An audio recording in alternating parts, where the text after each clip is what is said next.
Bienvenidos a Asamblea Legislativa Noticias y a la edición de esta semana. Estos son nuestros titulares.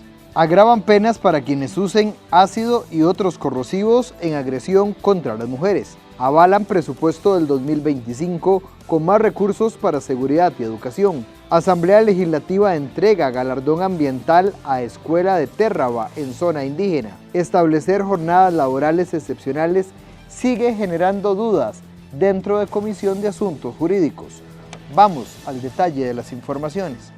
Con más recursos para seguridad y educación, Plenario Legislativo aprobó plan de gastos del gobierno para el 2025.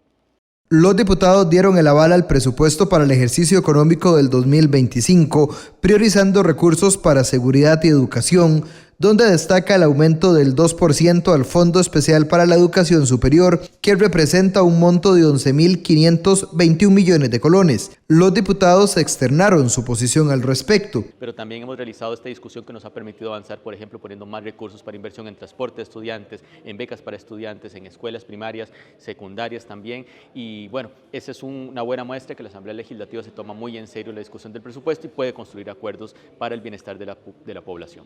Es inaceptable que, por ejemplo, para el año 2025 no se esté presupuestando para la compra ni siquiera de una sola unidad móvil, cuando estamos viviendo un país casi que dominado y en las manos del narcotráfico y la delincuencia. Es de que uno diga por qué nos está imperando más en la necesidad de invertir más en seguridad. Bueno, es por eso que desde la Comisión de Hacendarios buscamos más recursos. Otro, por ejemplo, fue un recorte significativo que le hicieron al tema de la Cruz Roja. Cruz Roja que estuvo ahora en la emergencia, en las zonas más afectadas con el tema de las inundaciones, y el gobierno, lo que va de esta administración, le ha recortado más de 1.500 millones. Por eso también hicimos una moción para intentar devolverle ese recurso. Me encontré, por ejemplo, en Incofer que el presupuesto del año pasado y el de este año es exactamente el mismo. De hecho, aquí, mediante mociones en la Asamblea Legislativa, tuvimos que meterle un par de empujones para que él pueda hacer esa infraestructura de los trenes y la infraestructura que lleva los diferentes trenes hasta Paraíso de Cartago y de igual manera hacia San Rafael de Alajuela. Entonces, esos temas lo ponen a uno en alerta de que hay malos manejos en algunas instituciones. Teniendo claro que tenemos un 97% del presupuesto que es intocable, inamovible, y que solo un 3% realmente es para inversión y para otros gastos que realmente nos toca a nosotros como costarricenses verlo desde esa realidad, creemos que el presupuesto se ha manejado de una manera correcta, de una manera que vamos satisfaciendo todas las necesidades desde la lógica fiscal y desde la lógica de inversión social. Lamentablemente este presupuesto se está financiando en una gran parte por deuda, seguimos endeudando al país y bueno, tenemos que ver cómo hacemos para mejorar eso y que se den también los recursos para toda la parte social que este gobierno ha descuidado mucho. En términos generales, fue una modificación de 61.000 millones para fortalecer prioritariamente la educación y la seguridad. Por otro lado, también es importante que quedó plasmado tanto en el informe de la Contraloría como de la Comisión, que quedó un faltante por más de 459.000 millones para la seguridad social y 100.000 millones para las remuneraciones del MEP. Esto tendrá que resolverlo el gobierno central. Le solicitamos y le recomendamos que debe atender estos temas lo antes posible y, de ser necesario, hacer los ajustes en los extraordinarios del próximo año. En otras partidas, los diputados incluyeron 5.789 millones a las juntas de educación para comedores escolares, además de 10.000 millones para gastos de funcionamiento de escuelas y colegios y el pago de servicios básicos. También se incluyeron 2.405 millones de colones para el pago de transporte estudiantil en primaria y secundaria y 426 millones para apoyar a los colegios científicos y humanísticos. En materia de seguridad, los legisladores incluyeron más de 18.000 millones de colones para reforzar la investigación judicial. Igualmente se destinaron 1.500 a seguridad pública, 1.500 millones a migración y extranjería para el mantenimiento de equipos, edificios, cómputos, vehículos, alimentos y uniformes policiales. En materia de infraestructura, resalta el monto de más de 2.700 millones para inversión en transporte de pasajeros en tren. De ellos, 850 millones se destinarán para que el tren llegue a San Rafael de Alajuela y 1.900 millones de colones para que el tren llegue al centro del cantón de Paraíso en Cartago. Además, se incluyeron 4.900 millones para adquirir terrenos para la carretera a San Carlos. Los legisladores también incorporaron 1.500 millones para la Cruz Roja costarricense, 120 millones para la Editorial de Costa Rica y 100 millones para el Museo de los Niños. Antes de finalizar este mes, el plenario legislativo deberá darle la votación final al plan de gastos del próximo año. Comisión Especial de Limón pide explicaciones al ministro del MOP sobre contrato con APM Terminal.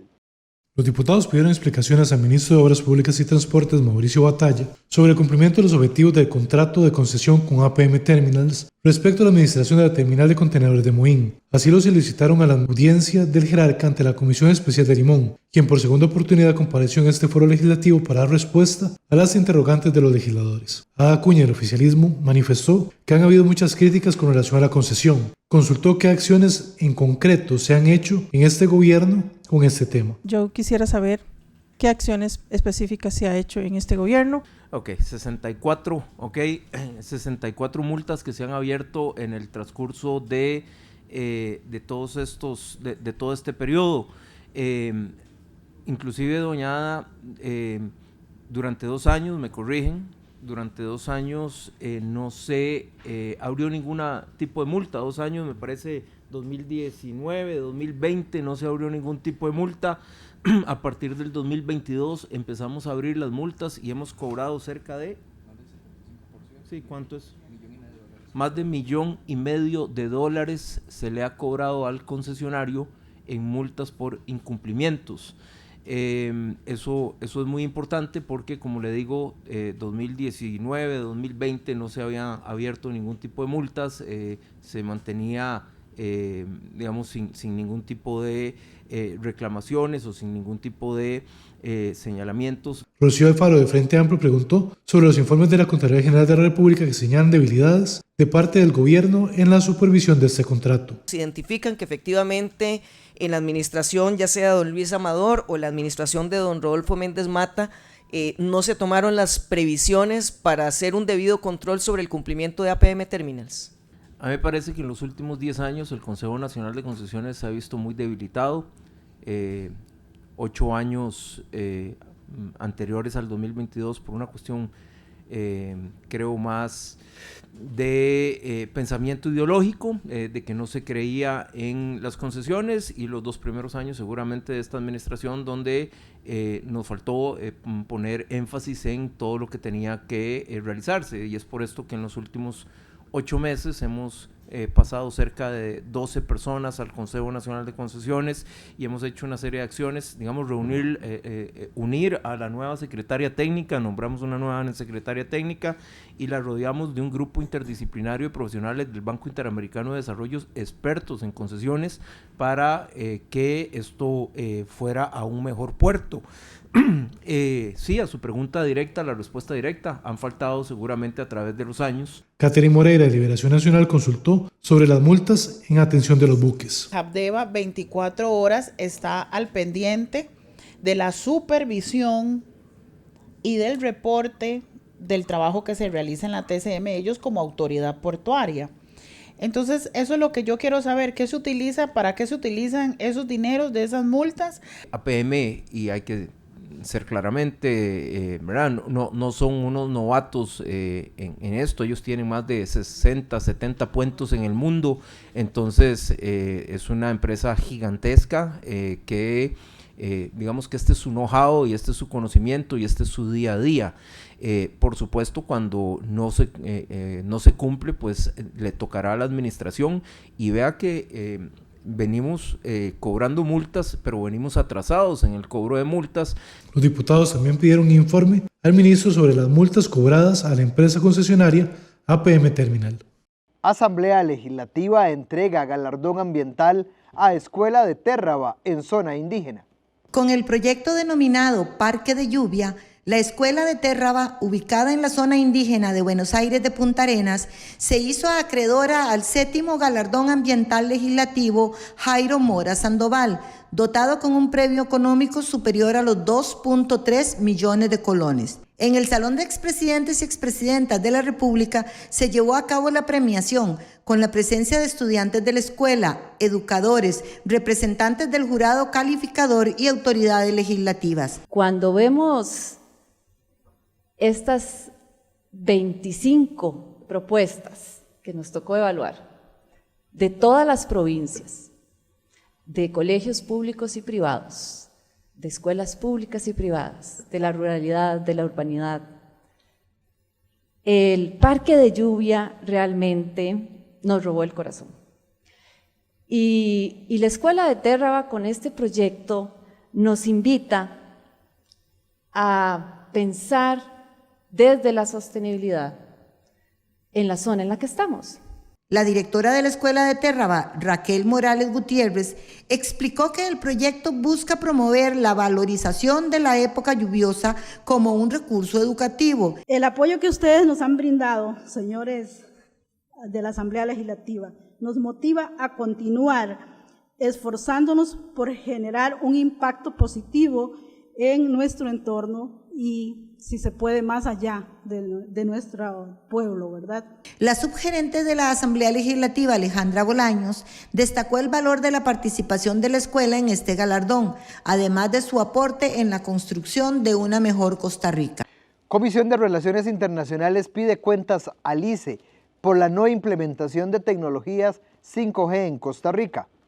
La Comisión de Asuntos Internacionales pidió cuentas a directivos del Instituto Costarricense de Electricidad por la no implementación de la tecnología 5G en el país. Katia Bonilla y Henry Guevara, ambos del Consejo Directivo del ICE, asistieron a este foro legislativo para referirse a los costos y consecuencias de la aplicación del decreto sobre ciberseguridad y la tecnología. Montserrat Ruiz, de Liberación Nacional, consultó sobre el atraso en la aplicación del decreto que implicaría para el país una pérdida de 289 millones de dólares. Evitarle pérdidas al Estado, ¿verdad? Claro está, porque no se solicita la implementación de la tecnología 5G mediante el mecanismo non-standalone, aprovechando los recursos ya existentes de la tecnología 3G y 4G. La tecnología standalone implica una serie de requisitos que permiten la implementación de un 5G más robusto. La idea principal de implementar un 5G más robusto es dar las características de un 5G que permitan a los costarricenses llegar a obtener las bondades del 5G. Entonces, en el momento que se estaban haciendo los estudios, se dieron los contenciosos y los estudios demuestran en ese momento que era factible la implementación, ¿ok? Pero a la hora de tener los contenciosos, nosotros no podemos echar a andar ni aprobar ningún proyecto porque tenemos la restricción y somos una institución que respeta la política pública. Alejandro Pacheco, de la Unidad Social Cristiana, preguntó si el ICE cuenta con la capacidad de lanzar la tecnología 5G. ¿Cuenta el ICE con suficiente espectro y con la capacidad para lanzar una red 5G, tomando en consideración que la aplicación del decreto fue suspendida por el tribunal desde hace 9 meses? Si me permite, don Alejandro, el ICE cuenta con el espectro. El ICE cedió parte de las frecuencias y nosotros esperábamos entrar en el concurso. Para todo el mundo es sabido que nosotros no podemos concursar en este momento, producto de una situación externa a nosotros. Ok, con el espectro que tenemos sí se puede echar a andar el 5G. De hecho, se han hecho los estudios respectivos. Lo que hay que hacer es adecuación de las frecuencias para que en el momento definido que tengamos el 5G tenemos que comenzar a mover frecuencias dentro de las que tenemos asignadas para poder llegar a generar el 5G. Daniel Vargas, del oficialismo, manifestó que el ICE no puede avanzar en 5G porque Huawei los tiene amarrados. Y que justamente cuando está Ericsson en adjudicación y piden una mejoría de precio, pues entra Huawei y también interpone recursos tratando de varar la adjudicación que se da en ese sentido. Y yo quiero que también los costarricenses que hoy nos escuchan tengan algo bastante claro. De hecho, me estoy viendo una nota del semanario Universidad, una publicación donde dice que los montos de contrato del ICE con Huawei aumentaron en casi 6 veces en los últimos tiempos. Entonces, claro, o sea, aquí estamos en una empresa que está con un negocio a puerta cerrada hace mucho tiempo donde vende barato, pero después cobra muy caro en actualizaciones y en apropiamiento de toda una plataforma, que está viendo un riesgo de quedarse fuera. Ambos directivos señalaron que la no implementación de la tecnología 5G ha afectado considerablemente a Colby con la migración de clientes a otras compañías. Agravan penas para quien use ácidos y otros corrosivos en agresiones contra mujeres. La Comisión Permanente Especial de la Mujer le dio dictamen afirmativo al expediente 24.388 que agrava los delitos por agresiones en contra de las mujeres cuando se utilice ácido y otras sustancias corrosivas. La congresista Daniela Rojas reprochó este tipo de acciones. El tema de atacar a una mujer con ácido, más allá de que no van a acabar con la vida de esta mujer, tiene consecuencias en empleo, consecuencias económicas, consecuencias sociales, tiene secuelas psicológicas importantísimas, porque lo que buscan es desaparecer la mujer que existía o la mujer que se era, y además que no pueda volver a seguir y que no pueda volver a seguir con su vida, ni en el trabajo, ni su vida social, ni una nueva pareja, nada así, por la cantidad de secuelas que tienen las mujeres que son atacadas con este tipo de sustancias. La parlamentaria Rocío Alfaro estuvo a favor del texto dictaminado. Que cada vez en países más cercanos se está utilizando estas prácticas para precisamente dar una especie de escarmiento a las mujeres que toman decisiones sobre sus vidas por parte de varones que no aceptan las nuevas formas de relacionarnos hombres y mujeres. La diputada Luz María Alpizar indicó que durante el proceso de análisis descubrieron formas de agresión con productos que ni siquiera imaginan, por lo que se pudo ampliar de manera considerable. Con un detalle bastante completo de lo que es el concurso de otras personas con fuerza sobre cosas mediante el uso de armas o mediante el uso de cualquier tipo de agente o sustancias corrosivas, cáustica, irritante, tóxica, inflamante, ácida u otras sustancias similares. Esto quema, así hablando desde el punto de vista químico, ¿verdad? La propuesta se envió a consulta a una serie de instituciones, entre las que destacan el Ministerio de Salud, Caja Costarricense de Seguro Social, OIJ, INAMO, Centro de Investigación de Estudios de la Mujer y la Defensoría de los Habitantes. Establecer jornadas laborales excepcionales sigue generando dudas dentro de miembros de la Comisión de Asuntos Jurídicos. Con una votación de 5-4, los miembros de la Comisión Permanente de Asuntos Jurídicos aprobaron un informe de subcomisión del expediente 24.290 que contiene las jornadas laborales flexibles, conocido como 4-3. Rocío Alfaro, diputada Frente Amplista y quien desde el inicio de la discusión de este expediente se ha mostrado en contra, sigue cuestionando el fin de la propuesta de ley. A pesar de que se está proponiendo un texto sustitutivo con algunos cambios, me parece que en el fondo no son cambios significativos que logren revertir el daño social, el daño a la familia, el daño a la salud pública, el daño a la estructura misma de derechos laborales de nuestro país. El representante de Liberación Nacional, Francisco Nicolás, también dejó en claro su rechazo a la iniciativa. El proceso de desgaste a la mano de obra nacional va a sucumbir. Es un ataque directo a la fuerza laboral del país, lo que se está fraguando con esta ley. La comisión quedó en la discusión de un texto sustitutivo propuesto por los firmantes del informe de subcomisión que será discutido en próximas sesiones. En Comisión de Ingreso y Gasto Público piden explicaciones a expresidenta del INSS ante negativa de declarar sobre póliza para jerarcas de gobierno.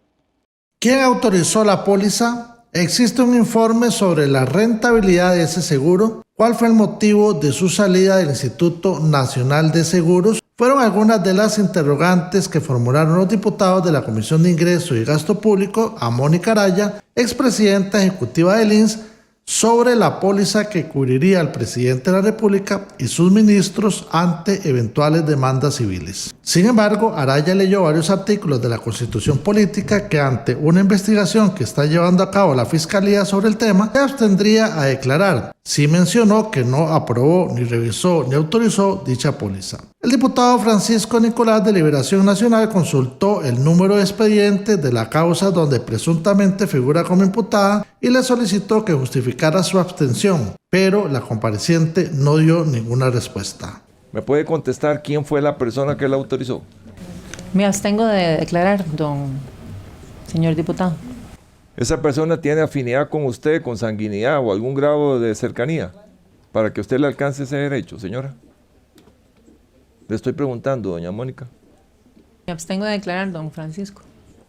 Doña Mónica, ¿usted conoció algún informe técnico que diera sustento a un concepto fundamental en seguros que se llama rentabilidad de la póliza? ¿Conoció algún informe técnico que le diera rentabilidad a esa póliza?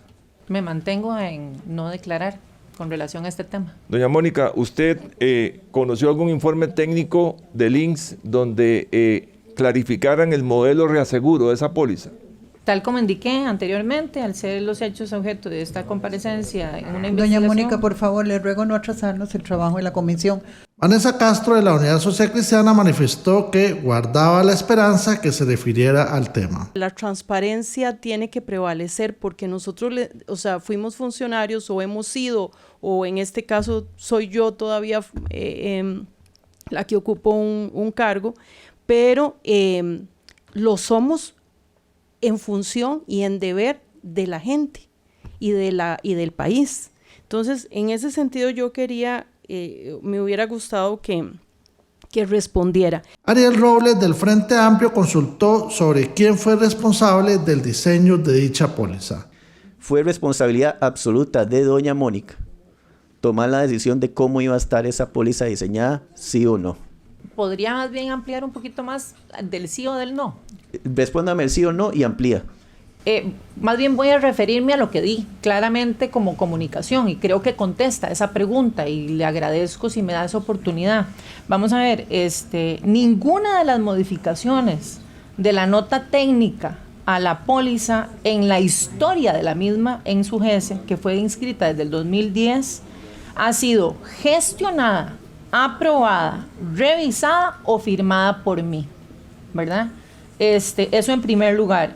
Y tal vez lo más importante con relación a mi declaración pública que la hago el día de hoy y por supuesto al pueblo en general, me parece importante que es que durante el periodo en que yo fui presidente no se promovió, no se recomendó, no se gestionó, no se aprobó ni autorizó el producto que está publicado en SICOP. A la comisión también compareció en segunda ocasión el vicepresidente Stefan Brunner. Mónica Araya, al final de la comparecencia, brindó el número de expediente que le fue solicitada al principio de la comparecencia. Recomiendan al plenario legislativo ratificar a Manuel Ureña como miembro de la Junta Directiva de la Autoridad Reguladora de los Servicios Públicos. Los legisladores de la Comisión de Nombramientos acordaron recomendar la ratificación de Manuel Antonio Ureña Castro como miembro de la Junta Directiva de la Autoridad Reguladora de los Servicios Públicos. Ureña explicó por qué se postula para el puesto. Quiero destacar el hecho de que al ser ingeniero civil tengo una visión técnica de la obra pública, especialmente en temas como estructuras, construcción, hidráulica, ingeniería ambiental y de transporte. Todo ello relacionado con el diseño, construcción de edificios, instalaciones, equipos y procesos. Con esto no quiero decir que un ingeniero civil domina todos los campos de su profesión, sino que se puede abordar y analizar problemas desde una perspectiva diferente, que eventualmente podría representar un aporte para el resto de los miembros de la Junta Directiva. El diputado Ariel Robles expresó una serie de preocupaciones sobre el enfoque de ARECEP en el tema energético. ¿Ha tenido alguna experiencia en otro ámbito, digamos, de trabajo y demás, que haya podido estar vinculada más en otras materias que hoy la autoridad reguladora, ¿verdad? También ejerce su rol? Si le estamos hablando de materia de agua, materia de servicio de transporte público, es decir, más allá del campo energético, alguna experiencia que haya tenido en otras líneas de trabajo. Así directamente no, por eso yo hice referencia cuando hice mi exposición a la condición de ingeniero civil, porque eso me permite a mí entender de una manera diferente los problemas que puedo llegar a, o los asuntos que estén relacionados con transportes y agua en la autoridad reguladora. La legisladora Pilar Cisneros consultó sobre las condenas que han pesado sobre la autoridad reguladora. En los últimos años, Arecep ha recibido condenas por 37.000 millones de colones por parte de las empresas autobuseras que han demandado a la Arecep y el Poder Judicial les ha dado la razón y ahora hay que pagar ese montón de dinero. Entonces, ¿a qué cree usted que se debe esto y cómo cree usted que la Arecep podría evitar este tipo de cosas? Que todo este montón de dinero que hay que pagarle a los autobuseros hay que incorporarlo a las tarifas. Es decir, los usuarios pagan por esa barbaridad y eso es pura impericia de la gente de Arecep. ¿Qué opina de eso? Sí, eso no debería haber sucedido jamás. Esas son cosas que, como bien usted dice, que al final de cuentas terminamos pagando todos los costarricenses.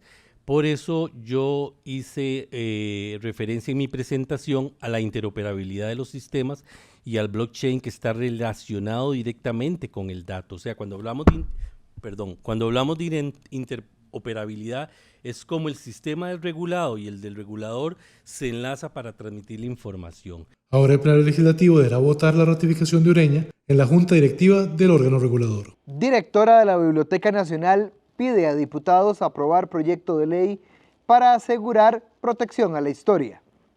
La directora de la Biblioteca Nacional, Laura Rodríguez, solicitó a los legisladores de la Comisión de Asuntos Jurídicos dar el visto bueno al expediente 24.415, que adiciona un artículo 162 a la Ley de Derechos de Autor y Derechos Conexos. Rodríguez explicó que la Biblioteca Nacional cuenta con el más grande acervo de medios de comunicación escritos, o sea, periódicos del país, que son únicos y vienen digitalizando para el uso de la población. Sin embargo, desde que se aprobó la ley en mención hace 15 años, enfrentan serios problemas con el tema de los derechos de autor. Que el uso continuo de los periódicos, donde todos los usuarios llegan a verlo, además de que el papel que se utiliza en los periódicos es de muy, muy mala calidad y las condiciones del trópico son poco favorables a la conservación. Lo importante de digitalizarlo, como ya tenemos otros digitalizados, los mucho más antiguos, es que ya el original se conserva, ¿verdad? Y solamente se utiliza cuando se requiere hacer una fotografía, por ejemplo, con mejor calidad o para alguna cuestión de estas, pero ya a una página específica, no hay que pasarlos para adelante y para atrás, que es lo que los deteriora. La congresista Rocío Alfaro dijo que esta modificación permitirá un mayor acceso a la historia del país. En este momento, por ejemplo, muchas de las empresas que siguen manteniendo, digamos, periódicos, tienen de acceso digital hasta ciertas ediciones y más allá en el pasado hay que pagar el servicio y eso tiene implicaciones tanto para investigadores, investigadoras, como podemos serlo nosotros y nosotras mismas, sino también para estudiantes, ¿verdad? Que entonces en ese sentido me parece que el proyecto apunta correctamente en la dirección del acceso a la propia historia del país. Por último, la bibliotecaria Rodríguez explicó que es muy caro restaurar periódicos, ya que hay muy pocos especialistas en el país y se tarda más de un año en reparar un solo ejemplar. Gracias por habernos acompañado en esta edición de Asamblea Legislativa Noticias. Los esperamos en nuestra próxima edición.